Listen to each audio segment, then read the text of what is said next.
Hello दोस्तों, कैसे हो आप सब। उम्मीद करती हैं आप सब बहुत अच्छे हो गए। मैं हूँ आपकी तोशी मैम। तो अभी हम क्या पढ़ने वाले हैं, हृदय की धड़कन। जैसे कि आप सब अपने मम्मा पापा की धड़कन होंगे, तो वैसे ही हम पढ़ने वाले हैं हृदय की धड़कन। तो धड़कन क्या होती है, सबको तो ना, अरे जब कुछ प्रॉब्लम में पड़ रहे होते हैं, अरे हमारा जेरा धुकुर धुकुर करता है, ऐसे धुकुर धुकुर, है ना, ऐसे हमारा धुकुर धुकुर करा, तो बात ऐसे कहते हैं, उसी को हम क्या कहते हैं, धड़कन कहते हैं। गाँव में सब लोग कहते हैं धड़कन में हमारा धुकुर धुकुर करता हो, तो उसे कहते हैं धड़कन। हम तो कैसे, तो ऐसे ऐसे ऐसे ऐसे हमारा होता है, इसी को हम कहते हैं धड़कन। तो हमारे धड़कन में क्या होता है, देखो धड़कन हमारी क्या होती है, एक है हृदय, एक पेशीय अंग होता है, ठीक है। ये इसकी दीवारें एक विशेष प्रकार की हृदय पेशियों से बनी होती हैं। तो हृदय है तो कौन सी पेशी होगी, हृदय पेशी होगी, क्योंकि हम हृदय के बारे में पढ़ रहे हैं। तो उसमें कौन सी पेशी होगी, हृदय पेशी होगी, ठीक। किससे बनी होती है, हृदय पेशी। ये हमेशा पूछता है कि हृदय की दीवार किस पेशियों की बनी होती है, तो आप क्या बताओगे, हृदय पेशियों की बनी होती है, हृदय पेशियों की बनी होती है, जिनमें क्या होता है, प्रकुंचन या सिस्टोल, अनुशीथलन या डायास्टोल के कारण एक लहर सी बन जाती है, ठीक है। तो अलिंदों के बाद निलय, निलय के बाद क्या कर रहे हैं, देखो उसके बाद अलिंद आ रहा है, अलिंद के बाद निलय, निलय के बाद क्या होता है, अलिंद क्रमशः सिकुड़ने। जैसे कि हम कल क्या देखे थे, ये हमारा क्या था, हार्ट था, ठीक। ये हमारे मान लो चिंटू भैया का हार्ट है। अब चिंटू भैया किसी दीदी से प्यार कर रहे थे, तो उनका क्या हो गया, ब्रेकअप हो गया। ब्रेकअप होने के बाद इनका दिल कितने भागों में टूट गया, 4 भागों में टूट गया। बेचारे भैया रोए रहे थे। अब क्या हुआ, अब देखो ये हमने क्या पढ़ा था, ये हमारा अलिंद था, ये हमारा अलिंद था, ये दायां अलिंद और बायां बायां अलिंद, और ये नीला है।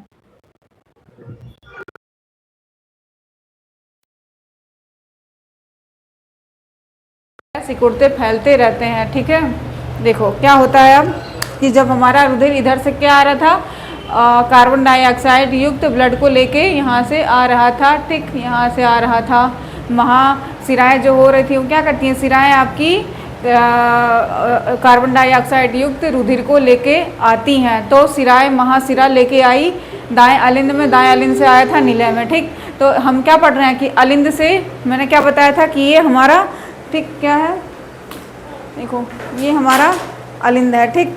अब अलिंद है, तो जब ये अलिंद खुला रहेगा तो निलय बंद रहेगा, तो जब अलिंद खुले बंद होगा तो निलय खुल जाएगा, ठीक। ये हमारा अलिंद है और ये हमारा क्या है, निलय है। अब देखो ये हमारा अलिंद खुला है तो निलय बंद है। अब क्या कर रहे हैं हम, देखो अब ये हमारा अलिंद जैसे बंद होगा वैसे ही निलय खुलना शुरू हो जाएगा। समझ में आ रहा है, ये हमारा अलिंद था, ये हमारा निलय है। तो जैसे अलिंद बंद होगा, ठीक, जैसे ये बंद होगा वैसे ही क्या होगा, ये खुलेगा। ये बंद होगा तो ये खुलेगा, ये बंद हुआ, ये क्या हुआ, ये जब खुला था तो ये बंद था, ठीक। ये धीरे धीरे बंद हो रहा तो ये धीरे धीरे खुल रहा है, तो ये खुलेगा। जब ये बंद होगा तो ये खुलेगा। अलिंद बंद हुआ, निलय खुला, ठीक। समझ में आया। तो क्या हो रहा है कि अलिंद से कहाँ जा रहा है, अलिंद के बाद निलय, अलिंद के बाद निलय में आया, अलिंद से निलय में आया, ठीक। निलय के बाद अलिंद, अब क्या हो रहा है, फिर निलय के बाद अलिंद में जाएगा। तो इससे क्या होता है, प्राय ये सिकुड़ते और फैलते रहते हैं। तो ये सिकुड़ रहा है, ये फैल रहा है, एक सिकुड़ा एक फैला, एक सिकुड़ा एक फैला, ठीक। तो ये क्या हो रहा है, ये क्रम हमारा चल रहा है। तो निलय की हृदय पेशियों के शक्तिशाली संकुचनों या एक बार फैलने और सिकुड़ने की क्रिया को हम क्या कहते हैं, हृदय स्पंदन कहते हैं। क्या कह रहे हैं कि निलय, हमारा क्या निलय है, निलय की हृदय पेशियों के शक्तिशाली क्रमिक संकुचन या एक बार फैलने या सिकुड़ने की क्रिया से एक हृदय स्पंदन होता है, ठीक। आपको जैसे कि पता है कि हमारा निलय जो होता है उसमें कार्बन डाइऑक्साइड, कार्बन डाई ओ नहीं सॉरी, आपका जो निलय होता है उसमें ऑक्सीजन युक्त ब्लड होता है, जिसके द्वारा क्या होता है, धमनियों के द्वारा पूरे शरीर में चला जाता है। तो धमनियाँ क्या होती हैं, बहुत मोटी होती हैं, बहुत ही शक्तिशाली होती है, क्योंकि उनको पूरे शरीर को रक्त फैलाना होता है, ठीक। तो हमारी जो धमनियाँ होती हैं वो मोटी होती हैं, पूरे शरीर को रक्त फैलाती हैं। और जो हमारा अलिंद होता है, ये हमारा जो बायां निलय होगा यही पूरे शरीर को आपके ब्लड फैलाएगा, इसलिए धमनियाँ क्या होंगी, मोटी होंगी, ठीक है। तो निलय की जो हृदय पेशियाँ थी, ये हमारा निलय हो गया, इसकी जो हृदय पेशियाँ हैं, क्योंकि ये हृदय पढ़ रहे हैं तो हृदय के अंदर क्या होगी, हृदय पेशियाँ होंगी, ठीक है। तो हृदय पेशियों के शक्तिशाली संकुचन, क्रमिक संकुचन का मतलब क्या हुआ कि एक फैला एक सिकुड़ा, ठीक, ये सिकुड़ा तो ये क्या हुआ, फैल रहा है, एक सिकुड़ेगा तो एक फैलेगा, तो इसी के एक बार ये सिकुड़ा और ये फैला, तो इसी को हम क्या कहते हैं, हृदय स्पंदन कहते हैं। एक बार खुला और ये एक बार ये बंद हुआ, एक बार ये खुला, इतने क्रिया को ही हम क्या कहते हैं, आपका हृदय की धड़कन कहते हैं। इसी को हमने क्या कहा, हृदय स्पंदन कहते हैं। आपका हृदय 1 मिनट में कितनी बार धड़कता है, 72 से 75 बार, यानी कि 1 मिनट में ऐसे ही 72 से 75 बार की ये क्रिया होती है। एक बार अलिंद सिकुड़ेगा, नीला फैलेगा, फिर अलिंद सिकुड़ेगा, फिर नीला फैलेगा, तो ये क्रिया हमारी ऐसे ही चलती रहेगी। तो 1 मिनट में हमारी 72 से 75 बार ये क्रिया होती है। इसी को हम कहते हैं आपके हृदय की धड़कन, इसी को हम कहते हैं धुकुर धुकुर धुकुर। जब हमारा पेपर आ जाएगा बोर्ड का तो हमारा दिल कैसे धड़केगा, ऐसे धुकुर धुकुर धुकुर धुकुर धड़केगा, है ना। अभी तो आपसे बहुत मजे कर रहे हो, जब आपका बोर्ड एग्जाम आएगा तब धड़केगा कि हाय रब्बा पढ़ लिया होता तो कितना अच्छा था, तो धुकुर धुकुर धुकुर और तेज हो जाएगा, धुकुर धुकुर और तेज तेज आपका धड़कन क्या होगा, चलने लगेगा तब। तो आप समझो कैसे आपका धड़कन धड़कता है। आपका अलिंद बंद होगा तो नीले खुलेगा, नीले बंद होगा तो अलिंद खुलेगा, इसी को हम क्या कहते हैं, आपके हृदय की धड़कन कहते हैं। ठीक बेटा, अब क्या पढ़ने वाले हैं हम, हृदय आपका रक्त दाब पढ़ने वाले हैं। रक्त दाब किसे कहते हैं, कभी कभी क्या कहते हैं कि ए बा हमार ब्लड प्रेशर व जाँच दा है, यहीं लगाए के काव लगाए जाला, तो कैसे सब लोग कहते हैं ना कि हमारा रक्तचाप नाप दो, हमारा बीपी नाप दा।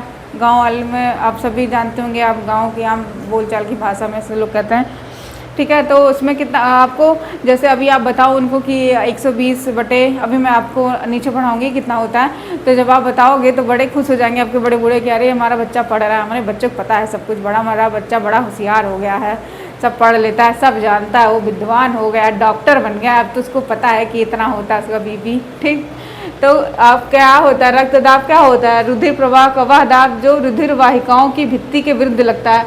ठीक है, ये क्या कह रहा है कि रुधिर प्रवाह, ठीक, रक्त दाब का मतलब ये देखो, रक्त दाब जो रक्त को दबाए, ठीक, मतलब रक्त दाब रक्त को दबाना, तो रक्त माने क्या, हमारा रुधिर हो गया, तो क्या रुधिर प्रवाह का वह दाब, ठीक है, रुधिर प्रवाह, जैसे ये हमारी क्या थी, नलिका थी, ठीक है, मान लीजिए हमारी नली है, ठीक है, अब इसमें रुधिर क्या हो रहा है, वैसे बह रहा है, ऐसे ऐसे जा रहा है, ये सब हमारा क्या ब्लड है, तो रुधिर प्रवाह का वह दाब जो रुधिर वाहिकाओं की भित्ति के विरुद्ध लगता है। ठीक, अब ये इसकी क्या है, रुधिर वाहिकाएं हैं, ये इसकी भित्ति के विरुद्ध, अब ये ब्लड है, अब ये यहाँ पे दबाव लगा रहा है और ये ब्लड हमारा ऊपर लगाएगा, और ये जो हमारी वाहिकाएं हैं ये क्या लगाएंगे, नीचे दाब लगाएंगे। जैसे हमारा ये क्या था, ब्लड हमारा ये बह रहा था, तो ये ब्लड हमारे यहाँ पे ये पाइप है, इसकी मान लो वाहिकाएं होंगी, तो इसमें रुधिर का प्रवाह हो रहा है। तो ये देखो यहाँ पे ये जो इसकी भित्ति होगी और ये जो रक्त होगा, इन दोनों के बीच में एक दबाव लगता है, ठीक है, उसे हम कहते हैं रक्त दाब कहते हैं, क्योंकि रक्त को दबा रहा है तो उसे हम कहेंगे रक्त दाब कहेंगे।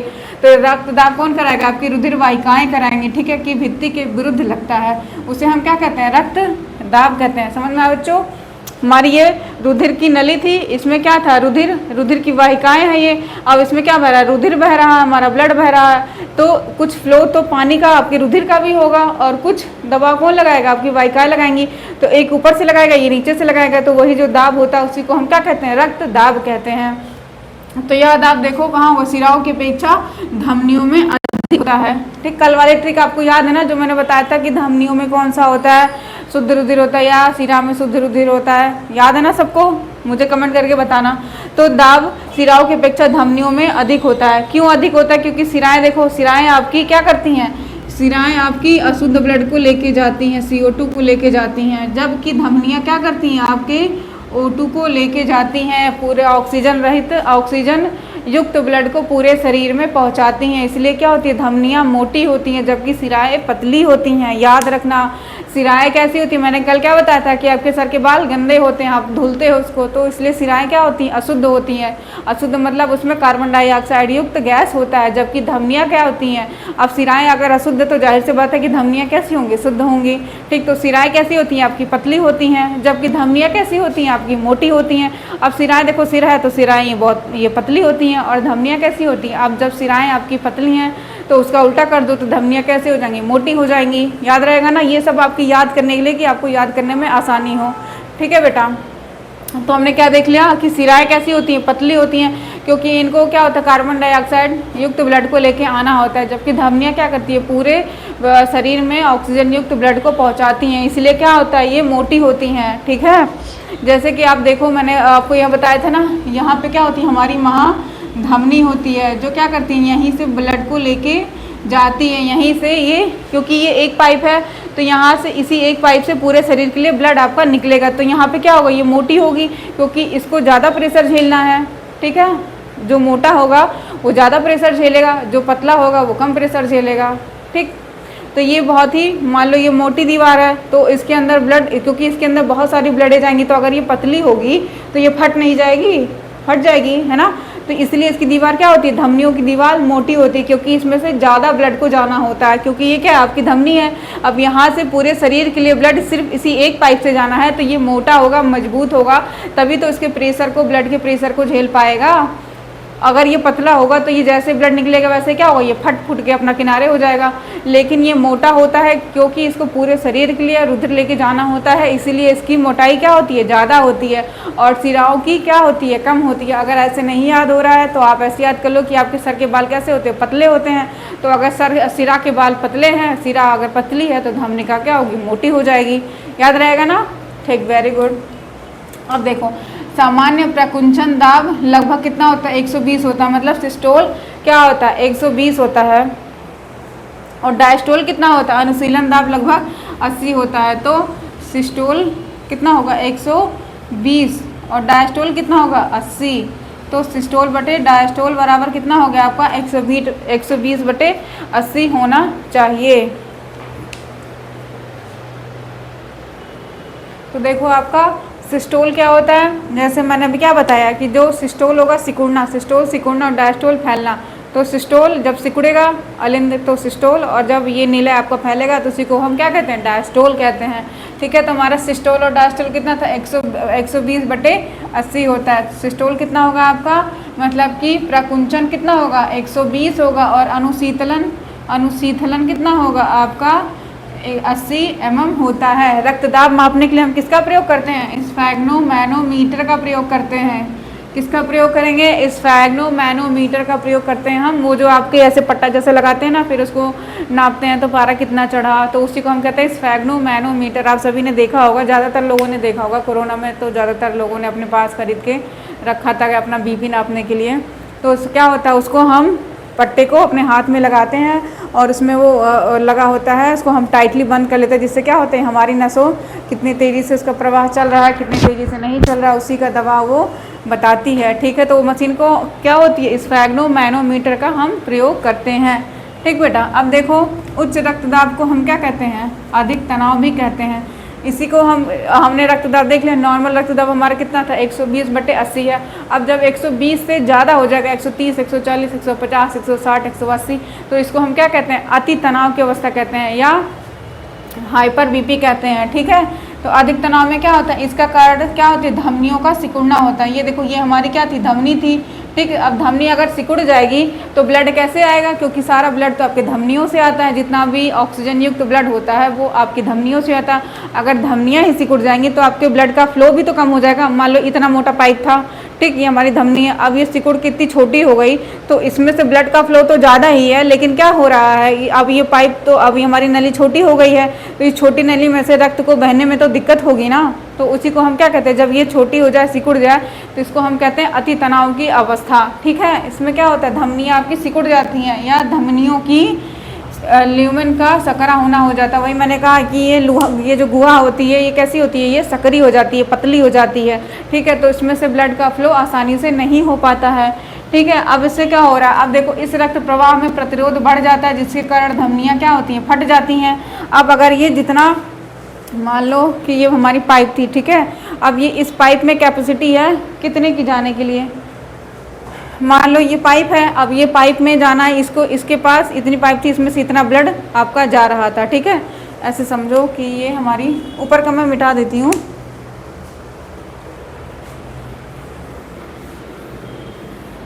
ठीक है, देखो क्या हो रहा है कि ये आपकी, मान लो एक है रक्त की वाहिकाएं। ठीक है, अब ये क्या हो रहा है, अब ये सिकुड़ जा रहा है, क्योंकि आपको क्या हो गया, बीपी हो गई है। अब ये सिकुड़ के कितना छोटा हो गया, अब ये सिकुड़ के इतना छोटा हो गया, ठीक है। हमारी पाइप सिकुड़ के इतनी छोटी हो गई। जो पाइप हमारी इतनी बड़ी थी, जिस पाइप से हमारा ब्लड आना था, ये हमारा चिंटू भैया का दिल हमने बना लिया, ठीक है। अब इस दिल से क्या हो रहा है, ये धमनी हमारी ऐसे निकल रही है, ठीक है। ये चिंटू भैया का दिल 4 भागों में बटा था, तो ये नीले से क्या हो रहा है, धमनी निकल रही है। तो अब धमनी का प्रवाह देखो कितना, इतना मोटा होना चाहिए था, ठीक है। इतना मोटा होके आराम से ये तब जा सकता था। लेकिन क्या हो रहा है, आपकी गुहा क्या हो रही है, सक्रिय हो गई है। तब क्या होगा, अब ये गुहा सक्रिय हो गई, तब ये इतनी जगह इसकी क्या हो गई, ख़त्म हो गई। अब ये सिर्फ इतना बचा, लेकिन ब्लड का फ्लो तो उतना ही है, ब्लड तो उतने तेज़ी से ही बह रहा है। अब उसको क्या मिल रही है, जगह कम मिल रही है। तो ब्लड तो कैसी नदी होती है, आप देखो, जो ऊपर से नदी झरना आता है, झरने आते हैं, वो क्या करते हैं, अपनी जगह बना ही लेते हैं, पहाड़ों को, पत्थरों को तोड़ करके। तो ऐसे ही क्या होता है, हमारा ब्लड भी होता है, वो अपनी जगह बना ही लेता है। अगर आप उसको जगह नहीं दोगे, आपकी पाइप को अगर क्या हो रही है, छोटी हो जा रही है, इसकी गुहा सक्रिय हो जा रही है, तो क्या करेगा, ये फट जाएगा, ठीक। अब ब्लड को आना है, ब्लड यहाँ से आएगा, यहाँ से आएगा, यहाँ से आएगा, यहाँ से आएगा, ये हर तरफ से आएगा, प्रेशर देगा कि मैं पहले जाऊँ, मैं पहले जाऊँ, मैं पहले जाऊँ। हर कोई होड़ में लगा रहेगा कि मैं पहले, मैं पहले। तो किसी को इंतज़ार तो करना नहीं है। अब कोई इंतज़ार अगर नहीं करेगा तो क्या होगा, ये पाइप फट जाएगी, क्योंकि सबको एक साथ ही आना है, सबको क्या करना है, एक साथ ही अंदर प्रवेश करना है। अब जगह कम पड़ जा रही है, जगह इतनी है, अब आने वाले इतने लोग हैं, क्या होगा, पाइप फट जाएगी। फट जाएगी तो ब्लड आपका बाहर आ जाएगा, ठीक है। तो हमारे कहाँ, हमारे शरीर में वो ब्लड फैल जाएगा, ठीक है। इसी को हम क्या कहते हैं, हाइपर टेंशन, हाइपर बीपी कहते हैं, या हाइपर टेंशन कहते हैं, ठीक है। समझ में आया, रक्तदाब यही जो आपका प्रेशर लगाता है, इसके विरुद्ध, रक्त के विरुद्ध वाहिकाएं जो प्रेशर लगाती है, उसी को हम रक्तदाब कहते हैं। हमारे मानव शरीर का रक्तदाब कितना होता है, नॉर्मल 120/80 होता है, सिस्टोल और डायस्टोल। सिस्टोल आपका कितना होगा, 120 होगा, डायस्टोल आपका कितना होगा, 80 होगा। इसी को हम कहते हैं रक्तदाब कहते हैं। इसको हम किस मशीन से नापते हैं, स्फेग्नोमैनोमीटर से हम नापते हैं, ठीक है बेटा, समझ में आया, वेरी गुड। अब रुधिर वाहिकाएँ क्या होती है, देखो रुधिर वाहिकाएँ जो हमने क्या पढ़ा था, ये जो हमने पढ़ा था कि रुधिर वाहिकाएँ यहाँ पे क्या हो रही थी, भित्ति के विरुद्ध हमारा क्या दबाव लगा रही थी, उसी को हम पढ़ने वाले कि रुधिर वाहिकाएँ क्या होती हैं। सभी कशेरुकाएँ एवं मनुष्य में रुधिर जिन वाहिकाओं में बहता है, ठीक है, क्योंकि कोई भी नली होगी, कोई भी पाइप होगा, जैसे हमारा घर होता है, तो हमारे घरों में पानी के लिए मतलब हर चीज़ के लिए एक पाइप सिस्टम बना हुआ है कि किचन का पानी यहाँ से जाएगा, बाथरूम का पानी यहाँ से जाएगा, उसका पानी वहाँ से जाएगा। उसके लिए हम क्या लगाए रहते हैं, एक पाइप सिस्टम लगाए रहते हैं कि ये ऐसे ऐसे यहाँ से ऐसे ऐसे जाएगा। वैसे ही हमारी बॉडी में भी होता है, उसके लिए अलग अलग, हर चीज़ों के लिए अलग अलग पाइपें होती हैं कि इस पाइप का ये काम है, ये पाइप यहाँ जाएगी, इस पार्ट को ब्लड पहुँचाएगी, वो उस पार्ट को ब्लड पहुँचाएगी। तो वैसे ही हमारी वाहिकाएँ होती हैं, ठीक है बेटा, जो क्या करती हैं सारी कामों को। एक तरीके से ये पाइप होती हैं जो ब्लड को लेके जाती हैं, लेके आती हैं, ठीक है। तो मनुष्य रुधिर सभी कशेरुकाएँ मनुष्य में रुधिर जिन वाहिकाओं में बहता है, उन्हें क्या कहते हैं, रुधिर वाहिकाएँ कहते हैं, ठीक है। ये कैसी होती हैं, ये 2 प्रकार की होती हैं। पहला क्या होती है, पहला आपकी धमनियाँ होती हैं, ठीक है। मैंने क्या बताया था कि धमनियाँ जो होती हैं वो ऑक्सीजन युक्त ब्लड को लेके जाती हैं। तो ये रुधिर को हृदय के विभिन्न अंगों में लेके जाती हैं। यहाँ समझ में आया था, देखो चिंटू भैया का दिल फिर से बना लें, ठीक है। ये अपने चिंटू भैया हैं, ये अपने चिंटू भैया का हमारे दिल है। दिल उनका हमारी किसी दीदी ने तोड़ दिया, कितने भागों में टूट गया, 4 भागों में टूट गया, ठीक है। अब चिंटू भैया के दिल में हमको लेके आना है धमनी को लेके आना है, ठीक है। अब हम धमनी को लेके आ गए, हमारी धमनी दीदी यहाँ पे आके बैठ गई, ठीक है। अब आके बैठ गई तो ये क्या करेंगी, ये इनके हृदय पे राज कर लेंगी, क्योंकि धमनी क्या होती है, हृदय से विभिन्न अंगों में लेके जाती है। तो जो हमारी धमनी दीदी हैं वो हमारे चिंटू भैया के दिल पे राज कर लेंगे। अब वो जो राज कर लेंगे तो जैसे कहेंगे वैसे ही हमारे चिंटू भैया करेंगे।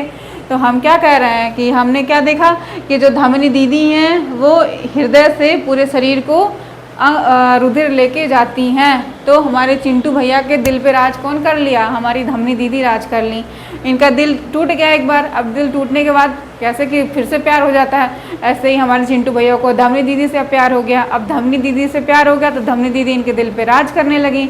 अब राज करने लगी तो जैसे कहेंगे धमनी दीदी वैसे ही होगा। तो धमनी दीदी कहीं कि यहाँ से ब्लड लेके तुम पूरे शरीर को लेके जाओ, ठीक है। तो ये क्या करेंगे, यहाँ से पूरे शरीर को ब्लड पहुँचाया जाएगा।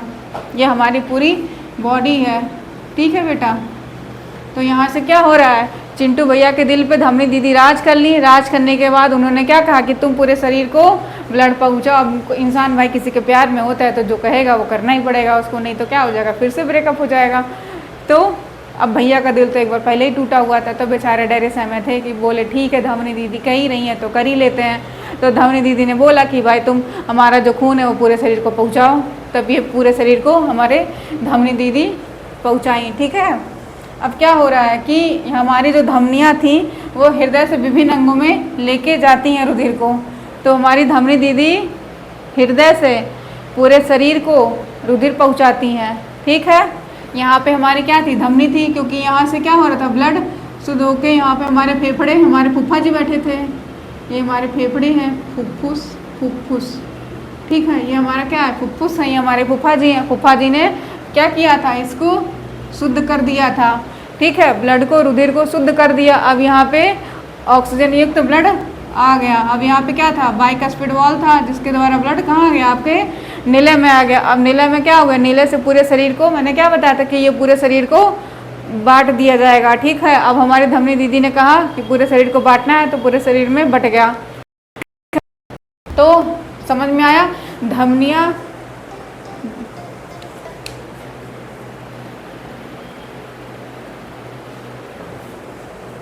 तो क्या हो रहा है, धमनियाँ जो होती हैं वो आपके हृदय से पूरे शरीर को लेके जाती हैं, क्योंकि धमनियाँ क्या होती है, धमनियों में शुद्ध रक्त होता है। तो शुद्ध रक्त को ही हमको पूरे शरीर में फैलाना है ना, तो क्या होगा, धमनियाँ जो होंगी वो शुद्ध रक्त को लेके जाएंगी, अंगों में लेके जाएंगी। क्यों, और लेकिन अब मैंने क्या बताया था, जो फुफ्फुस धमनी है, फुफ्फुस धमनी, जो हमारी फुफ्फुस धमनी थी, ठीक है, जो यहाँ से जा रही थी, यहाँ से जा रही थी ना फुफ्फुस धमनी हमारे फूफा जी के पास, तो उसमें क्या था, उसमें कार्बन डाइऑक्साइड युक्त ब्लड था, ठीक है। तो ये क्या हो जाएगा, सारी धमनियाँ शुद्ध रक्त लेके जाएंगी, लेकिन जो फुफ्फुस धमनी होगी, जो फूफा के पास जाएगी, वो कैसी होगी, वो अशुद्ध होगी, ठीक है। तो वो क्या होगी, वो हमारी फुफ्फुस धमनी क्या होगी, अशुद्ध होगी, क्योंकि वो क्या लेके जाती है, कार्बन डाइऑक्साइड युक्त ब्लड को लेके जाती है। अब हम क्या देखेंगे, सिराएं। तो किस, पहला कौन सा हमने देख लिया, धमनी। दूसरा क्या देखेंगे, सिराएं। ये विभिन्न अंगों से रुधिर वापस लेके जाती हैं, ठीक है। ये क्या कर रहा है, विभिन्न अंगों से रुधिर वापस लेके आती हैं। तो हमारी जो सिराएं होती हैं, जैसा कि आपको पता है कि सिराएं क्या होती हैं, अशुद्ध रक्त लेके आती हैं। तो अशुद्ध रक्त कहाँ से आएगा, शरीर से आएगा। शरीर से कहाँ जाएगा, आपके हृदय में जाएगा। धमनी शुद्ध कर रही थी तो शुद्ध करके पूरे अंगों को पहुँचाएगी, जबकि सिराएं क्या थी, अशुद्ध थी, तो वो पूरे शरीर से रक्त को लेके आएगी और हृदय में पहुँचाएगी, ठीक। इसमें क्या हो रहा है, उल्टा हो रहा है, ये अंगों से रुधिर वापस हृदय में लेके आती है। कंफ्यूज तो नहीं हो रहे हो आप। देखो जो आपकी क्या थी, यहाँ पे हमने क्या देखा था, यहाँ पे देखो ये हमारी क्या थी, सिराएं थी, ये हमारी सिराएं थी, ठीक है। ये हमारी महाशिरा थी, ठीक, महाशिरा यहाँ पे आई, ठीक है। तो इसमें क्या था, आपका कार्बन डाइऑक्साइड युक्त ब्लड था। अब ये कार्बन डाइऑक्साइड युक्त कहाँ से आएगा, हमारे शरीर के अंगों से ही तो आएगा, ठीक है। तो ये क्या करेगा, शरीर के अंगों से ब्लड लेके आएगा, कौन, सिराएं लेके आएंगी। जबकि जो धमनियाँ होती हैं वो, अब तो ब्लड शुद्ध हो गया, यहाँ पे इस पार्ट में शुद्ध हो गया, तो शुद्ध होकर ये पूरे शरीर को चला जाएगा। तो ये हृदय से शरीर को जाएगा और ये शरीर से हृदय में आएगा, ठीक। ये क्या होगा आपका, ये आपके हृदय से शरीर में जाएगा, जबकि सिराएं क्या होंगी, आपके शरीर से आपके हृदय में आएंगी, ठीक। तो उसी को हम क्या कह देते हैं। अब इसमें भी एक देखो एक्सेप्शन है कि फुफ्फुस सिरा जो फूफा के पास से आएगी वो शुद्ध हो जाएगी, ठीक है। जो सिरा फूफा के पास से आएगी वो क्या हो जाएगी, वो शुद्ध हो जाएगी, ठीक है। तो फुफ्फुस सिरा कैसी हो जाएगी, हमारी शुद्ध हो जाएगी, क्योंकि फुफ्फुस ने, फूफा जी ने क्या किया, कार्बन डाइऑक्साइड गैस को ले करके हमको ऑक्सीजन गैस दे दिया। इससे क्या हो गया, हमारा जो हमारा ब्लड था वो शुद्ध हो गया। अब शुद्ध ब्लड किससे आ रहा है, हमारी फुफ्फुस सिरा से आ रहा है, ये हमारी सिरा थी, ठीक है। सिरा ने क्या लाया, ऑक्सीजन युक्त ब्लड लेके आया और हमारे कहाँ पहुँचा दिया, आपके नीले में आ गया, ठीक। तो फुफ्फुस सिरा होती है जो क्या लेके आती है, ऑक्सीजन युक्त ब्लड को लेके आती है, जबकि फुफ्फुस धमनी क्या होती है, आपके CO2 कार्बन डाइऑक्साइड युक्त ब्लड को लेके जाती है, ठीक है। कंफ्यूजन तो नहीं होगा, ठीक है। अब हम क्या देखने वाले हैं, धमनी किसे कहते हैं, ठीक है। धमनियाँ कैसी होती हैं, पतली पतली शाखाएं बनाती हैं, धमनियाँ पतली पतली शाखाएं बनाती हैं, इन शाखाओं को धमनिकाएं कहते हैं, ठीक है। अब हम आगे देखते हैं कि धमनियाँ जो होती हैं, धमनी कैसी होती है, पतली होती है, तो धमनियाँ कैसी होती हैं, पतली पतली शाखाएं बनाती हैं, ठीक है। तो धमनी हमारी क्या होती है, पतली पतली शाखाएं बनाती हैं, इन शाखाओं को धमनिकाएं कहते हैं। तो पतली पतली शाखाएं मिलकर क्या बनाएंगी, आपकी धमनिकाएं बनाएंगी, ठीक है। अब इसी धमनिकाओं बाद में शाखा प्रतिशाखा में बढ़ती हुई अत्यंत पतली भित्ति वाली महीन वाहिनिकाओं का जाल बनाती है। तो पहले मान लो ये आपकी क्या थी, ये आपकी धमनी थी, ठीक।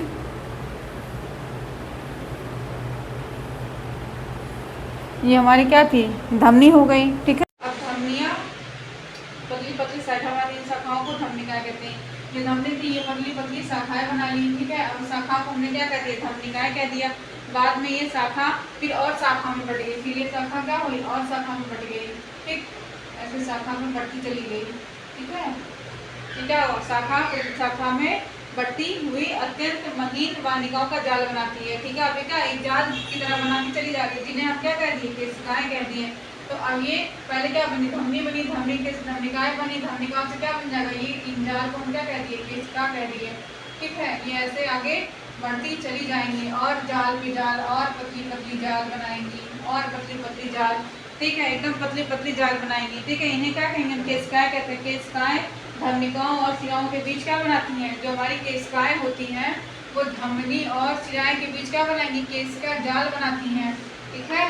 तो केशिका जाल कौन बनाएगा, आपकी धमनी और आपकी सिरिका मिलकर केशिका जाल बनाएंगी, ठीक है बेटा। इनके बीच क्या हो गया, जलजल का निर्माण हो गया और ऊतकों में स्थित केशिका जाल ही सिरा कोशिकाएं आपस में जुड़कर सिरकाओं का निर्माण करती हैं। तो अब ये सिरका, अब इस कोशिकाएं और सिरका मिलकर क्या बनाएंगी, आपकी सिरा बनाएंगी, ठीक है। सिरा आपस में जुड़ करके सिरकाओं का क्या करती है, निर्माण करती हैं। और सिरकाओं के परस्पर मिलने से सिराओं का निर्माण होता है। किसके मिलने से, जब आपकी सिराएं मिल जाएंगी, सिरिकाएं, देखो अब ये सिरिकाएं जब आपस में मिलेंगी तो क्या बनाएंगी, आपकी सिरा बनाएगी, ठीक है। पहले क्या बनेगा, धमनी बनेगी, धमनी जब आपस में बटेगी और भागों में डिवाइड होगी तो क्या बनाएगी, धमनिकाएं बनाएगी। अब धमनिका जब और पतली भित्ति में जाएगी तो केशिकाएं बनाएगी, ठीक है।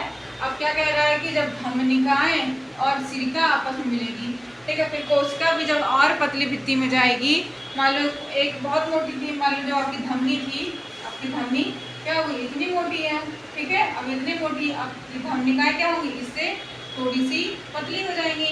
अब केशिकाएं क्या होंगी, केशिकाएं और पतली हो जाएंगी, इतनी पतली हो गई। केशिका के बाद हमारी क्या आई, अब देखो, अब धमनी और केशिका के बाद अपनी सिरा भी बना लो। अभी क्या हो गई, सिरा हो गई, ये और पतली हो गई। अब धमनी, अब ये धमनी जो थी, धमनी और ये क्या है, हमारी सिरा, ये दोनों मिलेंगी। अब मान लो ये कहीं आपस में ऐसे मिल जाती हैं, ठीक है, ये आपस में मिल गई तो क्या बनाई, अब ये केशिका जाल बना ली, ठीक है। इसको हमने क्या कह दिया, केशिका जाल कह दिया। केशिका जाल कौन बना रहा, आपकी धमनी और आपकी सिरा मिलकर केशिका जाल बना ली। अब हम कहाँ तक पहुँच गई, हमारी क्या थी, ये सिरा थी हमारी, ठीक है, हमारी सिरा। अब जब सिरा और पतली हो जाएगी, सिरिका जब हमारी और पतली हो जाएगी तो उसको हम क्या कह देंगे, सिरा कह देंगे। आई बात समझ में।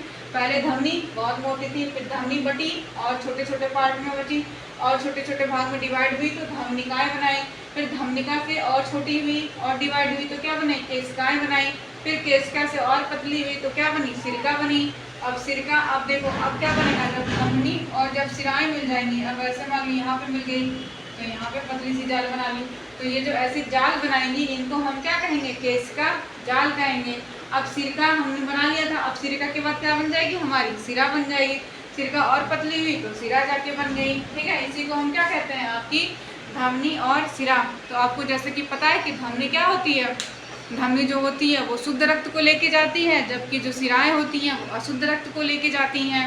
ठीक है बेटा। अब जो हमारी सिराएं होती हैं वो क्या मैंने बताया था कि सिरा सर के बाल कैसे होते हैं, पतले होते हैं, जबकि धमनी कैसी होती है, मोटी होती है।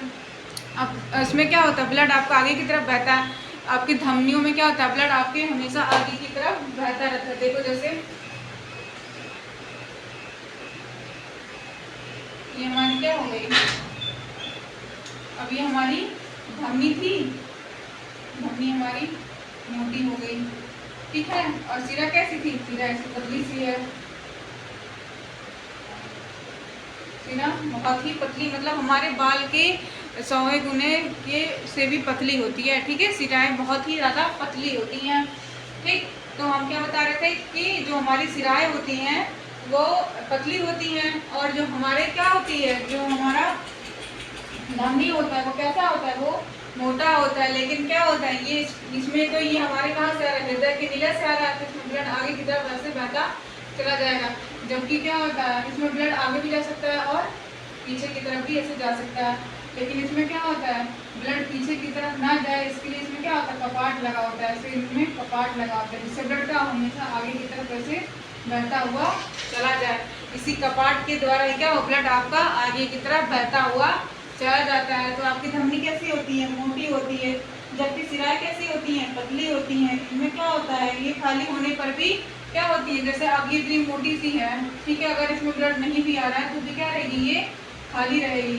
जबकि आपकी सिराएं कैसी हैं, अगर आपकी सिराएं क्या पतली सी हैं, अगर इसमें ब्लड नहीं आ रहा है तो क्या होगा, ये आपस में चिपक जाएंगी। ठीक है, समझ में आ रहा है।